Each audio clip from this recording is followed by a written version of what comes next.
Hello and welcome to the Craft Beer Corner. For today's beer review, we're jumping into a West Coast style IPA that is a collaborative brew between Oliphant Brewing Company and the Brewing Projekt. We've had maybe one, possibly two beers from Oliphant in the past, but many beers from the Brewing Projekt. I know they're based in Eau Claire, Wisconsin. Oliphant, who's kind of the main beer collaborating with the Brewing Projekt, is based in Somerset, Wisconsin. So this beer is called Collaboral Damage. It's a West Coast style IPA that clocks in at 7.5% ABV. They did give us the hop bill, which I love on an IPA. This one is brewed with Simcoe, Cascade, Amarillo, and Talus hops.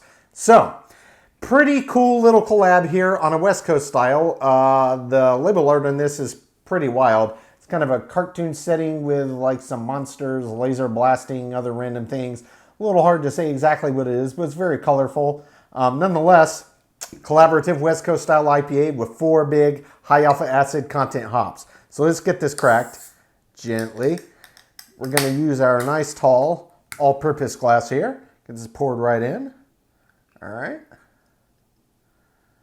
Give this a decent chance to form a head there. Go a little more vigorously down the middle, then we'll settle it out for a little bit of a pour. Probably should have started that way, but that's okay. Had plenty of time to correct. And I'm not quite gonna pour the whole thing in there because after correction, had no problem forming a head whatsoever. So visually on this one, nice, true, bright golden yellow color. That is the classic IPA color right there.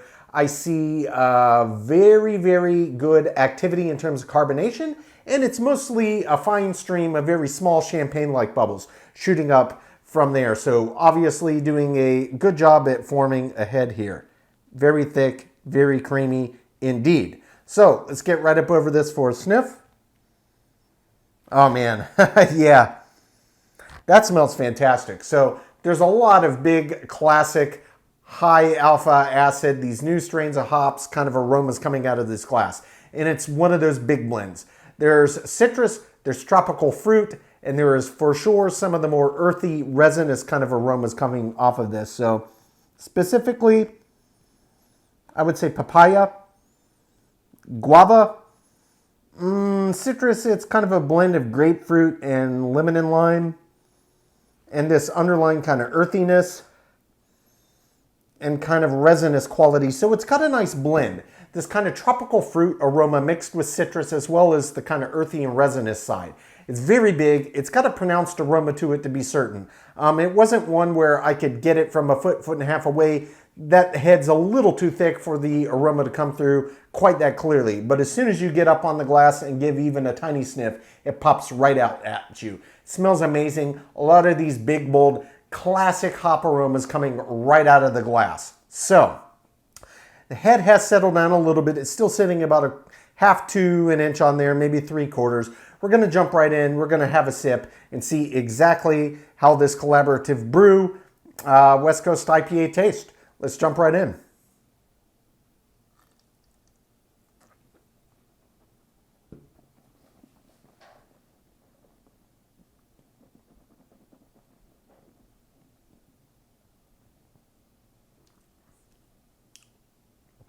Oh, that's nice. That's nice. It takes a little while for the bitters to kind of kick in. And I would say for a West Coast style, you're maybe hovering in the low average range. This isn't one that's going to kick your head in with the bitters. But there's a lot of big pungency of hop flavor coming through just as it comes through on the aroma. It's very, very nice. So before we get to that, let's talk about the texture. The body on this feels medium, almost medium heavy. It's got a good weight to it. 7.5%, maybe on the high average range for an IPA, but this beer has real presence to it in the body. Mouthfeel, similar story. It actually feels a bit thicker than your average IPA in this ABV range. It almost feels almost between the realm of a really more viscous normal IPA and almost getting into milkshake territory. It's got a lot of presence texturally, so there's a good bit of resistance. This one, when you agitate around the palate, does get quite creamy. It feels a lot thicker and it makes it feel a lot bigger. And you can really feel that heft to it when you swallow. It's got really good textural presence to it. So, in terms of the flavors, when you swallow, the first thing that I got was this earthy sense and this citrus kind of vibe. So it definitely, what you pick up on the nose does translate into the glass fairly well. Tropical fruit aren't really translating into the flavor profile. They're wonderful aromatics on the nose, to be certain. But in the actual flavor of this one, it's got this nice earthy quality to it mixed with this citrus quality. There's a little bit of a resinous quality on the back end, but I would say it leans more towards almost like a dank resinous than like a pine tar resin. So there's a distinct difference. A lot of different hops have these different qualities. Simcoe, I would venture, is where that kind of resinous side, just out of the blend of hops that they put in here, is coming from. Cascade, I do often get big earthy bitters off of those when I brew with Cascade, as well as some of the kind of citrus side quality. Amarillo tends to be another one of those that's a bit more earthy in the flavor profile. Talus I've had in a few blends, but I haven't brewed with it by itself, so I'm not fully up to speed on kind of its properties, but it's a wonderful blend, to be certain. So yes, this is a bitter IPA. It's got a definite and clear bitter presence to it, but this one's not astringently bitter. So maybe for a West Coast sub style, it's less focused on the intensity of the bitters, more is like the big bold pungency of the hop flavor, which really comes through. And frankly, with the blend of hops like this, with that kind of earthy side and kind of the more citric kind of rind side, it does play up more into the bitter side, even though it's not maybe, you know, sitting anywhere near 100 IBUs. If I were just to guess, I'd say in the 40 to 60 range.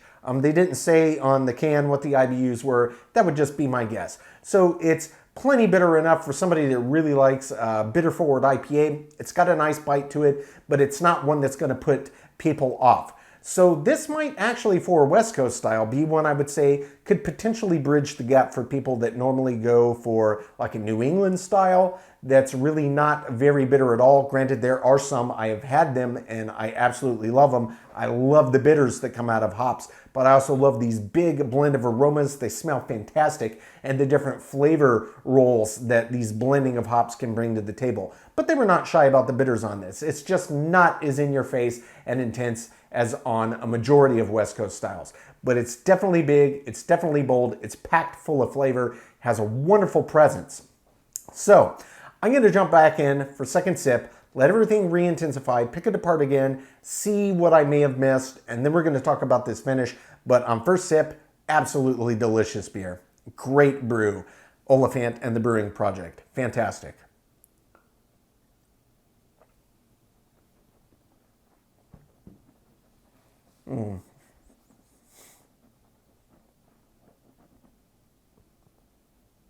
Does have real presence. Yeah, you swallow, it's a nice earthy kind of kick. That's where you get first. Then behind that, really I'm getting citrus. And while it was mostly kind of like orange-like and lemon lime, kind of on the aroma side, in the flavor profile, it's more like a ruby red grapefruit. Very nice. That's where the citrus kind of flavors come through that play with this earthy side. There was a definite note of that resinous quality as well. There's a slight suggestion of floral qualities as well, but it is leaning much more heavily towards that earthy and kind of citric rind. Very, very nice. Really no pine kind of quality at all that I'm detecting. The maybe hint of that resinous quality where it borders, it still does lean a lot more heavily to the earthy side. So just like a bigger, more intense kind of hop flavor you would get, say, out of a classic British Fuggle hop. It's got that earthy quality to it. No fruity kind of undercurrents. It's very, very nice. In terms of the finish on this one, this is a very full, wet finish. There's no dryness at all. And while maybe the bittering intensity from these hops is not as in your face as on many West Coast style IPAs, the pungency of flavor is there. So it does drag the length of the finish out, which I do expect on a West Coast style IPA. This is no different, it's there. What lingers on the back for me is a big bit of that earthiness. That's kind of the dominant factor that's riding in the back. Still a little bit of that resinous quality, and there's a lot of kind of the citrus quality as well. It's a blend of like citrus rind, citrus oil, and the actual kind of ruby red grapefruit flavor.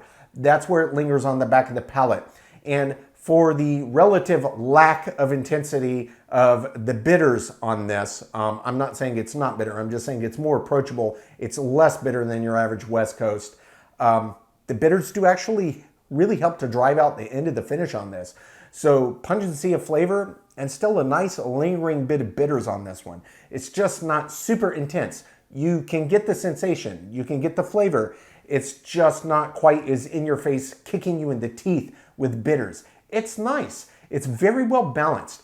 You might say it's a little subtle on the end of the finish, but there's nothing subtle about this. This is a big, bold, flavorful beer, and it's absolutely packed with delicious aroma as well. In fact, now that the head is kind of settled out of the way, I'm going to get down for another sniff just to see if there's anything else I discover there, but absolutely amazing beer.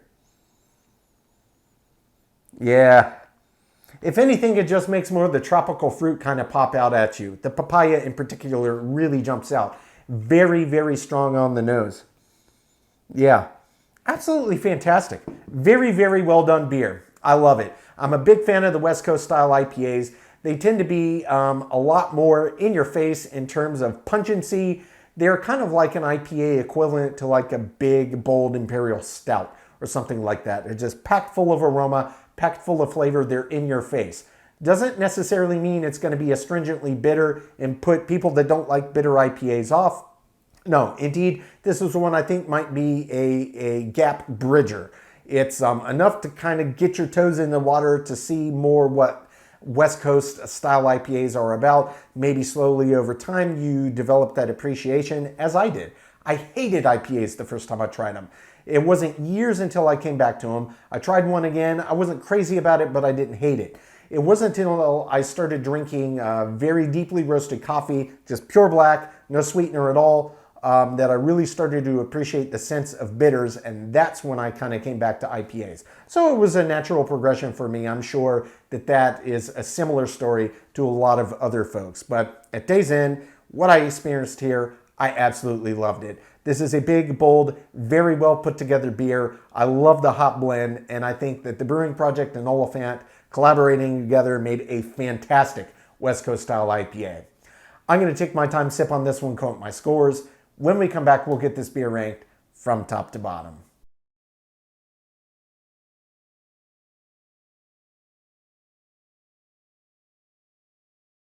All right, now that we've gotten to enjoy this beer, we're going to get it ranked. This was a collaborative brew between Oliphant Brewing Company and the Brewing Projekt called Collaboral Damage, a West Coast style IPA clocking in at 7.5% ABV. Oliphant Brewing is based in Somerset, Wisconsin, and the Brewing Projekt is based in Eau Claire. So this was a very, very nice beer and a big classic West Coast. And as has happened a fair bit recently, this nearly swept it in all categories. There were two where it did not get perfect score, 10 out of 10. And the very first was on the aroma. It was above average in terms of pungency. In terms of what you smelled, it was very, very layered, smelled absolutely fantastic.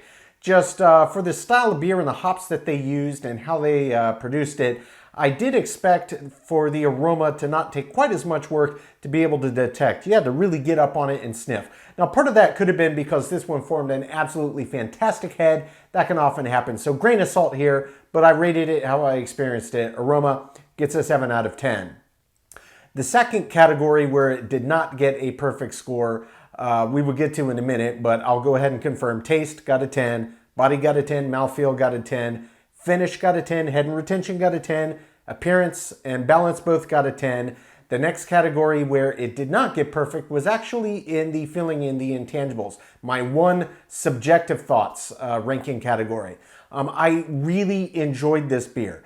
Just personal preference for me. In a big West Coast style, I like a bigger kick of bitters. This was not light on the bitters, but this was really not any more bitter forward than kind of any random average IPA. Certainly more bitter than your average New England style, but for a West Coast, yes, hops are front and center, and they don't always have to be bitter, but bitter forward, but I do personally prefer those, and this is my subjective thoughts. I did still say I thought it was above average. So subjectively, feeling the intangible also gets a 7. Then the final category example of the style, I gave a perfect 10. So be that as it may, the total score on this collaborative brew between Oliphant and the Brewing Projekt, Collaboral Damage, came out to a 94 out of 100. So well above average beer here. If you don't like ridiculously hoppy beers, maybe you only prefer New England styles where the bitters are dialed back, this is one that may be on a little too bitter side for you, but I think it might be a good bridge gapper to kind of get you acclimated to it and maybe going down the path of drinking more bitter forward beers. I'm not saying, you know, the next one you would drink after this would be like a Stone Ruination or Sierra Nevada Torpedo or something like that. But definitely this is more approachable for a West Coast style. And it was still true to the heart of the style. Big, very hop forward. That's where that myriad delicious aromas came through, and all of the multi-layered flavor profile as well. And it was quite bold. This one just particularly a little bit of a deviation from the norm on a West Coast style, not quite as bitter. But it certainly wasn't lacking in bitters, just maybe not as big as you might expect if you're a big fan of the style. But anyway you slice it, absolutely delicious beer. I think these two brewers collaborating did a great job. I was a big fan of this one. This is one I would definitely recommend to any fan of IPAs. Folks, that's today's review. As always, I do sincerely appreciate you tuning in today. Please don't forget to like, comment, and subscribe. And if you want to stay in the loop when our videos go live, just turn on your notifications, hit the bell icon. It's right next to the subscribe button. Until next time, keep it beer, keep it craft. We'll see you on the next one. Cheers.